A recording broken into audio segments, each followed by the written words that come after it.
alors il ne faut jamais dire que tu es pauvre. Amen. Amen.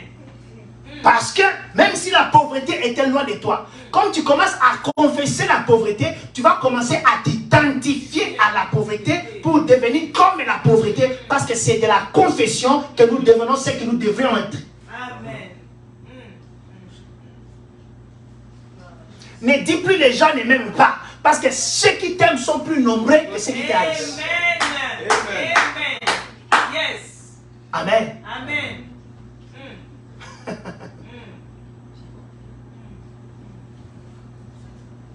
La même chose.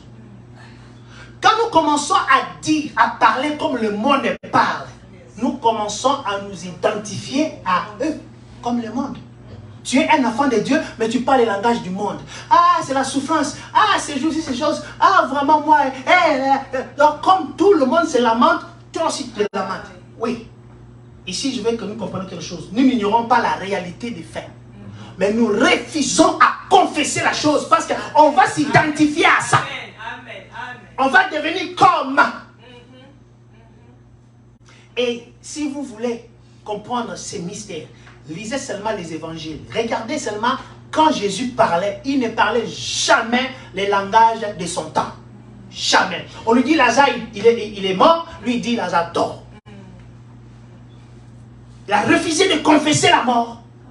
Parce que s'il confessait, il était en train de confirmer que Lazare est mort. Donc il s'identifie maintenant aux obsèques de Lazare. Jésus ne s'identifiait pas aux obsèques. Jésus s'identifiait à la vie. C'est pourquoi il a dit que Lazare dormait. Parce qu'il sait qu'une personne, quand il dort, peu importe combien de heures la personne va dormir, il se réveillera. Dis, ma bénédiction est en train de dormir. Ça va se réveiller. Ma bénédiction est en train de dormir. Ça va se réveiller. In Jesus' name. Il entre dans la maison de Jairus. On dit la fille est décédée. Il dit quoi? Non, elle dort. Et je vais la réveiller. Oh Jésus, il n'y a pas à manger, il faut renvoyer les gens. Non, donnez-leur vous-même à manger. La confession, s'identifier à l'esprit. Refuse de confesser ce que tes pensées te communiquent, ce que tes émotions te communiquent, ce que la circonstance te communique, ce que... Mais tu dois confesser ce que l'esprit. Et quand je parle de l'esprit, simplement, je vous parle de la parole de Dieu. Amen. Qu'est-ce que la parole de Dieu me dit ici? Commence à confesser la parole de Dieu.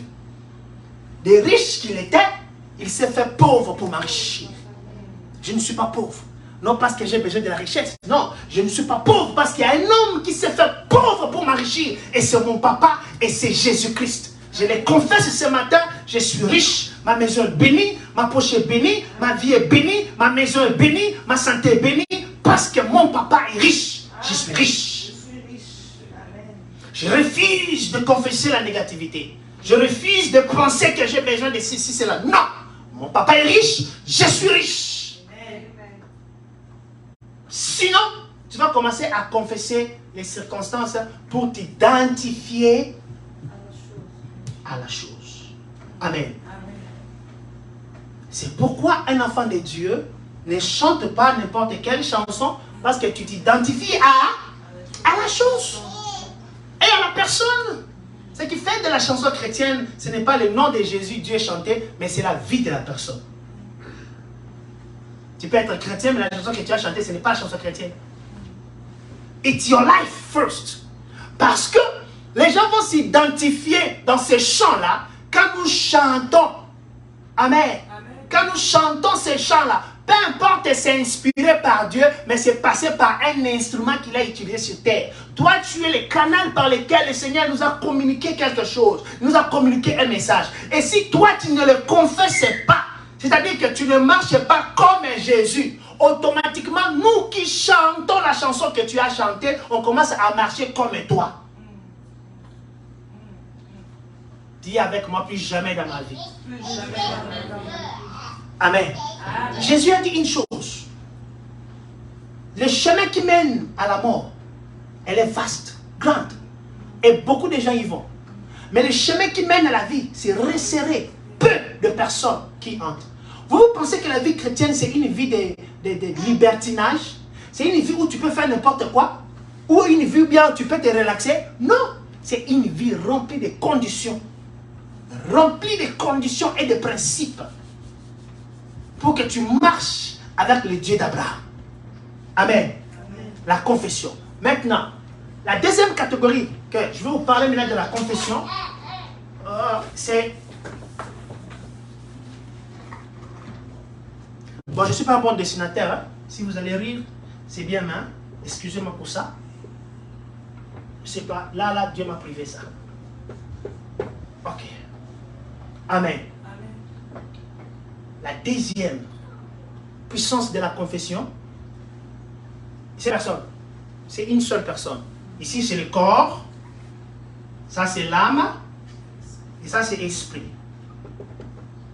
Le jour où tu as accepté Jésus comme Seigneur et Sauveur, tu as confessé, non? Tu as parlé. Tu t'es identifié à cela. Tu as cru à cette vérité-là.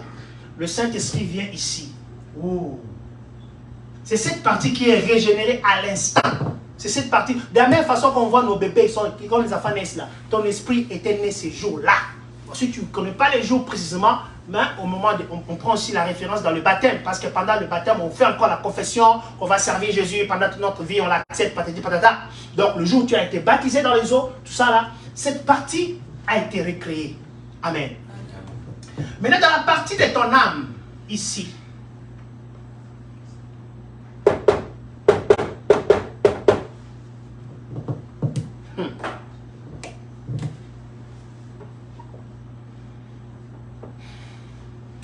Ici, ici et ici. Tu deviens deux personnes dans une seule personne qui est ton corps. Amen. Amen. Qui est ton corps, le corps. Mais parce que tu es né de nouveau, tu deviens deux personnes. Tu deviens esprit et un être humain. Maintenant, c'est lui qui n'a pas reçu Jésus-Christ dans sa vie comme Seigneur et Sauveur et qui ne marche pas dans la crainte de Dieu.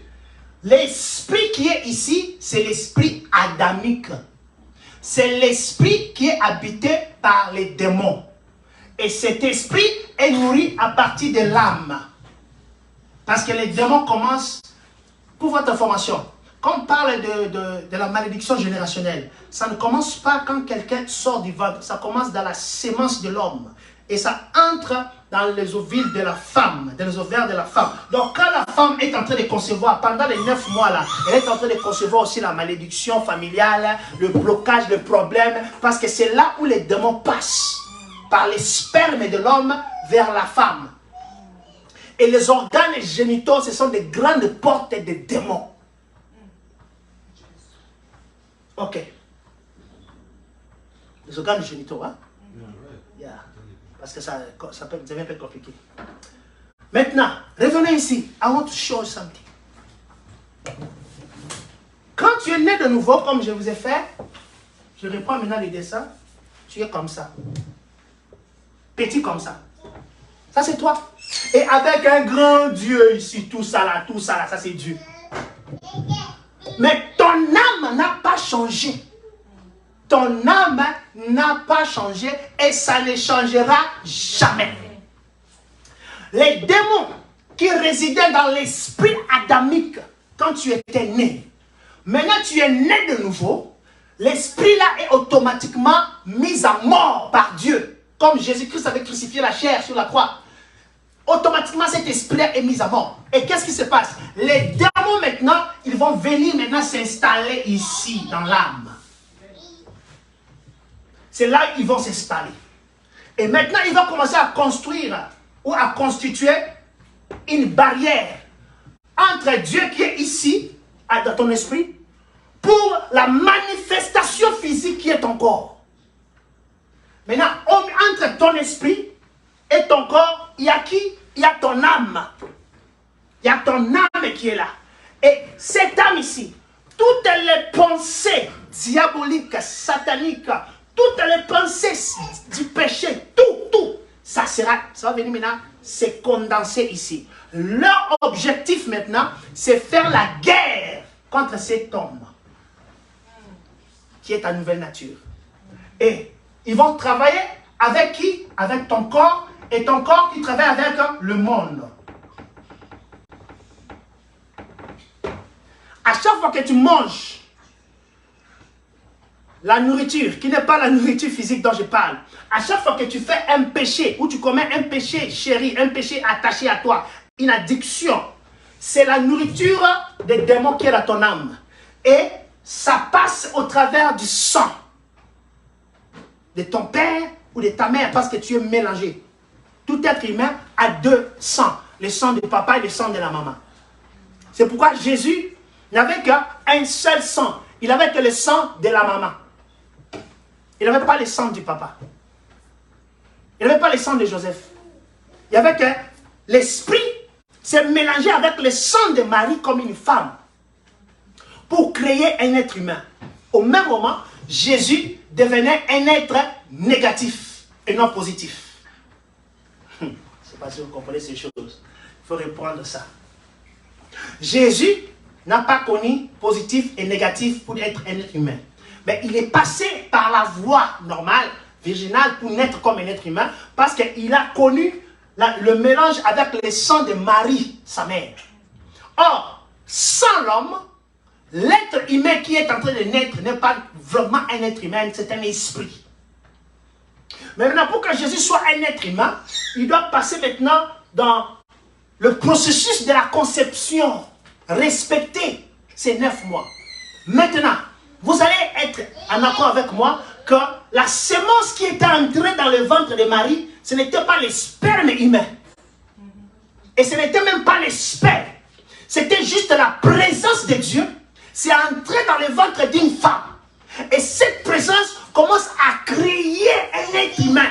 Ça commence à se mélanger avec le sang humain jusqu'à ce qu'un être humain soit formé du néant. Est-ce que vous me comprenez? Jusqu'à ce qu'un être humain soit formé du néant, alors Jésus est devenu un être humain, mais il manquait l'esprit adamique. Il n'avait pas ça. Il avait directement l'esprit de Dieu. Il avait quoi? Directement l'esprit de Dieu. Maintenant, comme son âme était une âme humaine, ça ne devrait que passer par la mort pour que Jésus lui-même soit racheté de la condamnation éternelle de l'être humain. Jésus ne nous a pas seulement sauvés, nous. Jésus s'est sauvé lui-même. C'est pourquoi il a dit, c'est lui qui veut me suivre, qu'il porte sa croix, qu'il se charge de sa propre croix. Entre ton âme et ton esprit, je reviens. Ton esprit a besoin maintenant de manger pour grandir, n'est-ce pas? Yes. Comme un bébé.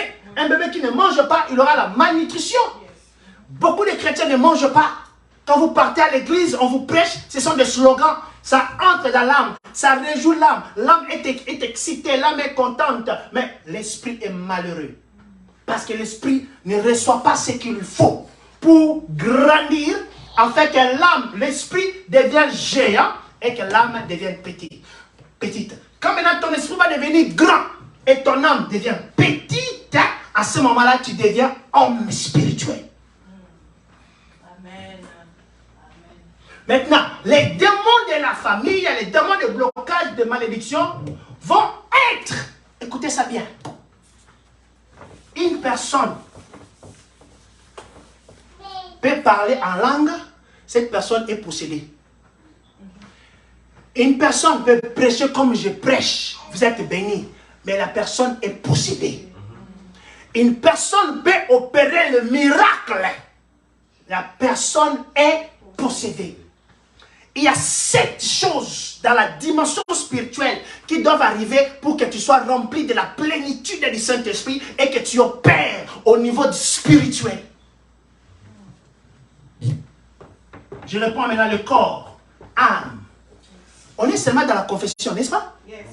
On est seulement dans la confession. Ici, il y a un démon, je mets 2. Ici, c'est esprit grand, Saint-Esprit. Ici, c'est le corps, C. Le Saint-Esprit est dans le même corps où le démon y est. C'est pourquoi ici, tu parles en langue. Maintenant, quand tu parles en langue, quand Dieu te parle, la bénédiction doit traverser l'esprit, passer par l'âme, toucher le corps et que dans le naturel, que tu puisses palper ça. C'est comme ça que les choses se passent. Ta bénédiction doit passer de l'esprit, percer l'âme, venir dans le corps, c'est alors que tu vas palper. Maintenant, ici, tu viens 100 millions de dollars. Je donne un exemple. Mais quand les 100 millions de dollars arrivent ici, les 100 millions de dollars rencontrent le démon de la pauvreté. Pour que le démon de la pauvreté puisse maintenant étouffer les 100 000 dollars, le démon de la pauvreté va collaborer avec ton corps et ton corps va être lié par exemple avec l'esprit de l'impudicité, l'immoralité. L'impudicité, l'immoralité, le mensonge, le vol, la haine, l'orgueil, tout ce que vous connaissez comme péché là, c'est la nourriture qui fortifie ton démon ici pour empêcher ta bénédiction qui vient de l'esprit. Et maintenant, pour que les choses fonctionnent, la confession que tu auras dans ta bouche, toi, étant qu'un chrétien, mais ça sera des confessions démoniaques. Un chrétien, mais à quel langage? Il est très insolent. Un chrétien, mais il injure, il insulte. Un chrétien, mais il ment beaucoup. Un chrétien orgueilleuse. Parce que ces démons, il sait, le jour où il sort de ta vie, c'est le jour de ta percée. Amen. Et dis avec moi, 2023, c'est ma perfection. 2023, c'est ma perfection. Je serai libéré jusqu'à ma moelle épinière. Je vais prier jusqu'à ce que quelque chose se fasse dans ma vie. Au nom de Jésus. Je vais confesser la parole de Dieu. Je vais être dur avec moi-même jusqu'à ce que je voie le Fils de la promesse. Alléluia. Amen. Maintenant, comment ces démons-là vont fonctionner? Quand tu es seul, tu vois, Dieu ne t'aime pas. Regarde ce que tu es en train de traverser. Tu as des billes à payer. Il n'y a pas l'argent. Tu vois, pourquoi seulement tu ne te tues pas? Pourquoi seulement tu ne te suicides pas? Pourquoi seulement tu ne conduis pas, tu passes le fait, puis tu meurs, puis tu oublies toutes ces choses-là? C'est comme ça que les gens se suicident. Les milliardaires, les stars se suicident comme ça. Parce qu'ici, il y a un démon qui contrôle toutes ces activités, qui le pousse à confesser la négativité. Qui le pousse à douter de lui-même, qui le pousse à douter de Dieu. Et il commence à confesser des choses négatives pour étouffer la manifestation de l'esprit. Dis avec moi, je ne confesserai plus la négativité dans ma vie. Je ne confesserai plus la négativité dans ma vie. Au nom de Jésus-Christ. Et maintenant, tu vas commencer la guerre. Alors, dans le corps ici, dans le corps ici, quand maintenant tu vas commencer à prier beaucoup, à gêner, à lire la Bible, à servir Dieu, à adorer, tu n'es pas en train de faire ça pour Dieu. Tu es en train de faire ça pour toi-même. Tu es en train de crucifier maintenant ton âme. Tu es en train maintenant de prendre ce que l'âme n'aime pas et lui donner. C'est du poison pour l'âme. C'est du poison. L'âme n'aime pas prier. L'âme veut regarder les films pendant 12 heures du temps. Mais quand tu commences à 30 minutes de prière, dors. L'âme ne veut pas que tu lises la Bible. Mais l'âme veut que tu lises des bêtises sur Facebook pendant 4 heures du temps. Parce que ces choses-là lui donnent la force à étouffer l'esprit. Et maintenant, quand tu commences à faire le contraire, quand tu commences à prier, écoute, arrête d'être un chrétien paresseux. Que dit le proverbe? Un peu de sommeil, un peu de soupissement et la pauvreté te surprendra comme un voleur. La paresse, étant un enfant de Dieu, ce n'est pas seulement aller travailler. Parce qu'en Amérique, que tu ne veux pas, tu vas travailler dur. La paresse, elle est d'abord spirituelle. Tu ne pries pas pour que Dieu te donne quelque chose. Tu ne pries pas pour avoir. On a déjà tout eu en Jésus-Christ. On a déjà tout reçu en Jésus-Christ. quand on a reçu Jésus-Christ dans nos vies, il nous a tout donné, mais tout reste ici dans le spirituel. Maintenant, c'est à toi de payer le prix de la crucifixion afin que la chair, l'âme s'agenouille et que l'esprit domine. Maintenant, quand l'esprit va dominer, il y aura maintenant ce qu'on appelle le pont spirituel. Tu ne seras plus trois, mais tu deviendras un. Esprit et corps. Mais le corps ici restera qu'une enveloppe. C'est ton esprit qui va commencer à contrôler les choses. Ici, la qualité de la vision, 5 sur 5. Écouter Dieu, 5 sur 5. Comprendre, avoir l'esprit de discernement, 5 sur 5. Est-ce que pas acclamer le Seigneur? Parce que maintenant, l'esprit commence à traiter avec ton corps direct, ta confession sera différente. Tu ne vas pas confesser comme les autres. Et les gens qui ne te comprendront pas, ils vont aussi commencer à t'appeler, tu es un orgueilleux, tu es une orgueilleuse. Parce qu'ils ne comprennent pas ce qui se passe en esprit. Tu refuses d'accepter ton âme, tu acceptes maintenant l'esprit. L'esprit te dit, tu es riche. Et toi, tu confesses ici, je suis riche. L'esprit me dit, je suis guéri. Et moi, je confesse, je suis guéri. Mais mon âme me dit, je suis sérieusement malade. Fièvre, 40 degrés. Mais l'esprit me dit, je suis guéri. Alléluia. Je suis en bonne santé. Alors, vas-tu confesser ce que l'esprit te dit ou vas-tu confesser ce que ton âme te dit? Et c'est le combat de tous les jours qu'on a dans nos vies. La puissance de la confession. Amen. C'est pourquoi Dieu, Dieu, non, il faut que j'aille au ciel, je dis, Dieu, pardon, viens, je vais te saluer, je ne sais pas, je vais t'embrasser, t'adorer. Il a commencé à constituer des livres, ces livres qu'on appelle la Bible. Envoie-moi en Chine maintenant, jetez-moi en Chine, donnez-moi 6 mois. Vous allez trouver, j'ai commencé l'église, vous allez trouver, j'ai vis, sans papier, je vais vivre. Amen. Parce que je sais ce que je vais faire. Mais si toi, on te jette en Chine, qu'est-ce que tu vas faire? Est-ce qu'on peut acclamer ici? Par exemple, si on me jette en Chine, je vais vous donner l'exemple. La première des choses que je vais faire, je vais commencer à prier et à jeûner. Je ne vais pas demander, donnez-moi à manger. La faim là, ce n'est pas la faim. Le Seigneur commence à me préparer. Je vais commencer d'abord à jeûner. Si ça va me coûter 7 jours pour que je rencontre l'homme qui a la clé des choses que je veux faire en Chine, je vais jeûner pendant 7 jours. Et le 8e jour, Dieu dira à l'homme, va au carrefour, à côté de l'arbre, tu vas rencontrer mon serviteur qui est là. Prends-le, donne-lui la maison, donne-lui, ou bien prends-le, il va prier pour ta fille qui a le cancer. Est-ce que vous comprenez ça? Il va prier pour ta fille qui a le cancer. Et de là, je vous guérirai. Et Dieu sait qu'après avoir offert la prière du cancer, c'est là que j'aurai mes millions de dollars, c'est là où ma vie va exploser. Mais toi, étant pas un homme spirituel, tu arrives dans un milieu, la première des choses, tu commences à chercher qui vont t'aider, qui appelé ici. Et les gens que tu cherches, ce sont des sorciers et des sorcières qui vont commencer à étouffer ton esprit. Parce que tu es parti par l'âme et tu n'es pas parti par l'esprit. Dis, ah Seigneur, je deviens spirituel.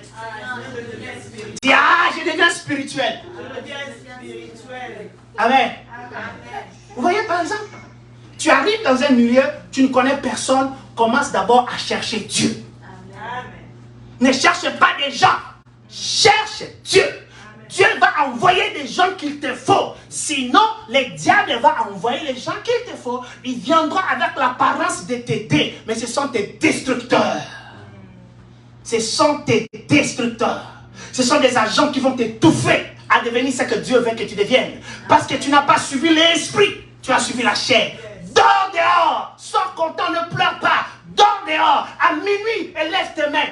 Zabrouche karoka masiya take. Et tes visages comme pour la mono. Quand tu ouvres les yeux, les gens seront là. Oh, un homme de Dieu ici. Papa, serviteur. Ah, comme le Seigneur.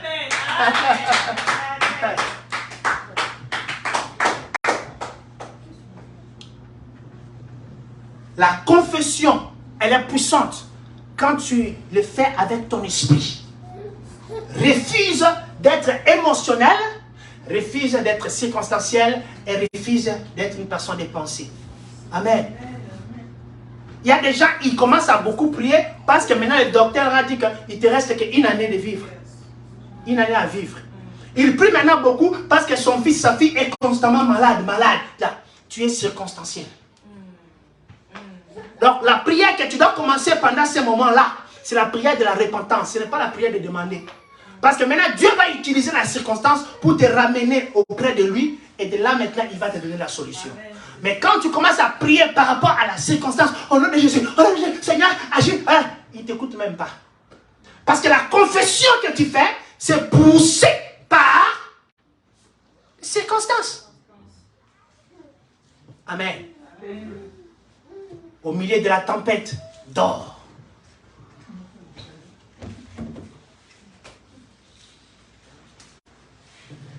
Je ne vais même pas retoucher les œuvres mortes. Mais je vais vous montrer la puissance de la confession. Tu as quel problème? Cherche les versets bibliques.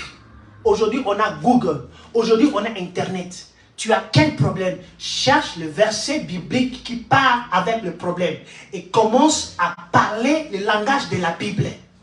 Non, je ne mourrai pas, je vivrai et je rencontrerai les œuvres de l'Éternel. Non, je ne mourrai pas, je vivrai et je raconterai les œuvres de l'Éternel. C'est la parole du Seigneur. Et en le disant, en le méditant, tu commences maintenant à élever ton esprit. Quand tu vas commencer à prier, le ciel va s'ouvrir. Parce que tu as refusé de t'identifier. Amen. Je suivais les témoignages de Pasteur Chris. Qui connaît Pasteur Chris et Akilomi? Pasteur Chris et Akilomi, Nigeria. Il a dit, un matin, il se réveille. Il voit sa fille. Elle est devenue boiteuse. Sa fille ne peut plus marcher. Il a dit, oh, qu'est-ce qui se passe ici? Lui qui prie pour les gens, tout ça là, sa fille, ils ont prié tout, rien. Sa fille est devenue paralysée. Mais lui, il a continué à faire quelque chose. Il a continué à confesser la parole de Dieu. Il a continué à confesser la parole de Dieu. Même quand il prêchait les dimanches, c'est lui-même qui a dit ça. Il voyait que sa fille a marché. Il a refusé d'accepter les circonstances. Ici à Houston, je ne parle pas ici à Houston. Il y a un jeune couple, ils se sont réveillés le matin, leur fils est devenu paralysé. Ici à Houston. Après la caméra, je vais vous donner le nom. C'est pourquoi des fois quand on voit les gens rire, tout ça là, ils savent. Vous voyez quelqu'un qui me dit, oh, il me salue avec respect, pasteur, pasteur. Il sait le pasteur qu'il appelle. Il n'appelle pas le pasteur de titre. Il sait que ça, c'est l'homme de Dieu. Amen. Il se réveille le matin, l'enfant est paralysé. Et sa femme, quelque chose, il tic. Appelons le pasteur Jacques. Allons vers le pasteur Jacques. Eh, pasteur, notre fils, il m'a dit, qu'est-ce qu'il s'est passé? Un enfant, ils ont mené l'enfant, on laisse l'enfant tombe. Brrr. Il avait 3 ans, 4 ans. Yeah. On soulève l'enfant tombe. Brrr. Et puis l'enfant est en train de pleurer. Le papa, les yeux devenus rouges. On doit appeler l'ambulance. Je dis non. Non, ça ce n'est pas physique. Ça c'est spirituel. Aujourd'hui, je vais vous démontrer quelque chose. J'ai regardé les petits. In Jesus' name, stand up. Est-ce qu'on peut acclamer le Seigneur? Ils sont là, ils vous mangent avec eux, vous riez avec eux. Ils sont là, ils sont à Houston. Ils sont à Houston. Et ils sont sortis avec l'enfant a marché. Pourquoi? Parce qu'il y a quelque chose qui est monté en eux. Ils ont refusé d'accepter la circonstance. C'était normal d'appeler l'ambulance, d'amener l'enfant à l'hôpital. Mais qui sait si l'enfant n'allait plus jamais marcher jusqu'aujourd'hui. Mais il y a quelque chose qui les a traversé les pensées. Non! Appelons l'homme de Dieu. Et ils sont venus et le Seigneur s'est manifesté. Bien-aimé, 2023, Dieu va te visiter. Amen. Dieu va nous visiter. You're gonna see some miracle. Une visitation, vous n'avez jamais vécu ça. Votre vie va tourner, donc ça sera l'explosion. On va te demander, mais qu'est-ce qui s'est passé? Dis non, non, non, non. Je suis maintenant spirituel. Amen. Plus tu grandis en esprit, plus tu deviens riche. Amen. Vous comprenez ça? Plus tu grandis en esprit, plus tu deviens riche. Ta richesse, elle est d'abord spirituelle. Amen. Mon père adoptif, à la morgue en 2016, ici aux États-Unis, en New Jersey, il est décédé. Cancer de pancréas. Il est à la morgue.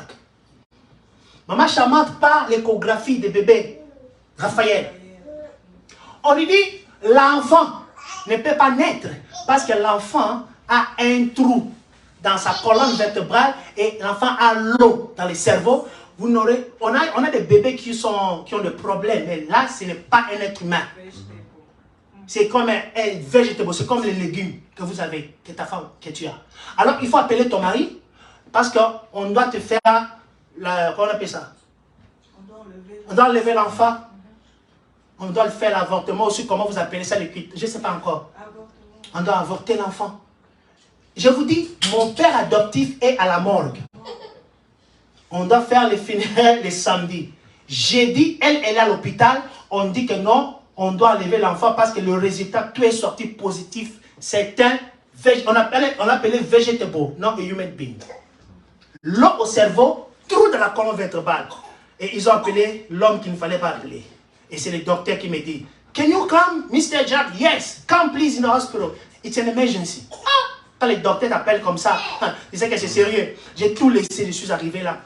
On entre dans les bureaux des docteurs, il me fait asseoir, il commence, que ce soit mon fils, que ce soit mon frère, que ce soit ma femme. Ça, c'est un bon conseil que je vous donnerai. I'm sorry, regarde les résultats de ta femme, patati patata, patata. Alors, on t'a appelé comme papa, vous prenez une décision ensemble, et puis on va mener la femme à la salle d'op, on va vous aider, on va enlever le fœtus, parce que là, ce n'est pas un être humain.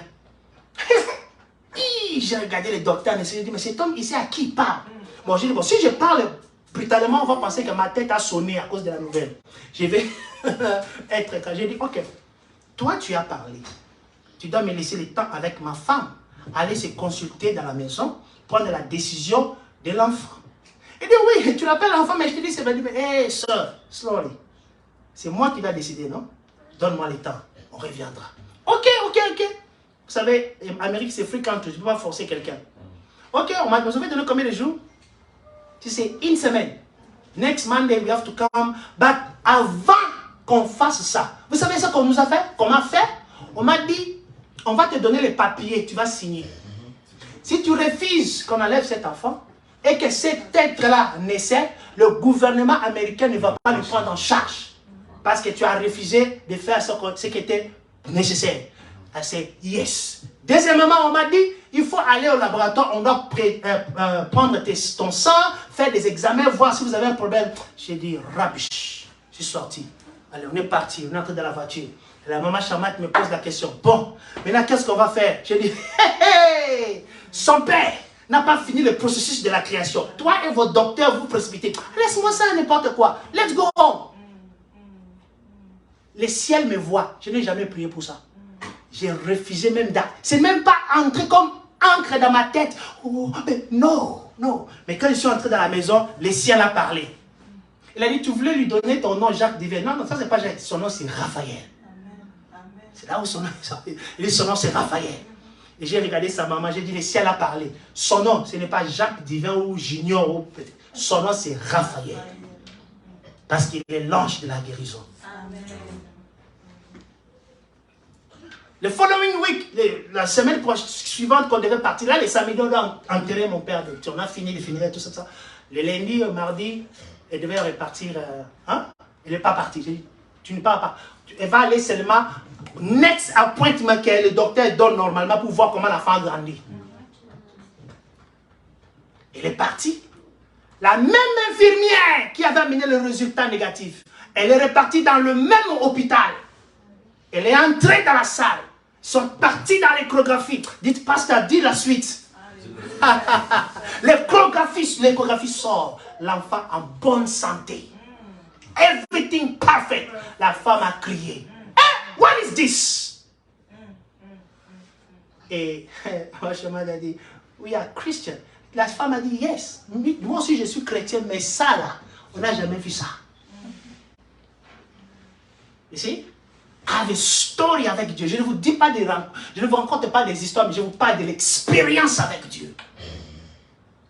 Et l'enfant est né. Et le voici maintenant, il a 6 ans. Et le résultat, c'est resté à New Jersey, à l'hôpital de... Comment on appelle ça, c'est quoi? Donc aujourd'hui, je passe à la télévision américaine, quand je parle, il y a des expériences. Donc quand je vous dis, venez, Dieu va vous guérir, va vous bénir, je sais de quoi je parle. Il a fait pour moi, il va faire pour toi.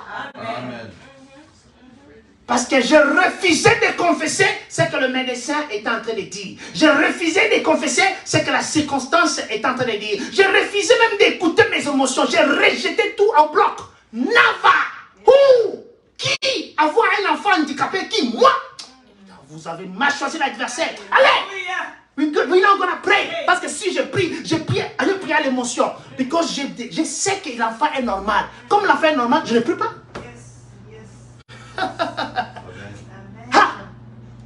Vous comprenez ça? Parce qu'en toi, il y a deux personnes. Même quand on travaille dur ici, c'est parce qu'on est des êtres humains. Quand on sent que non, ça ne va pas, tu dois shifter, tu dois changer. On va arriver en cela. Je vais vous montrer étape comment le faire. Maintenant, tu dis non. Ici, maintenant,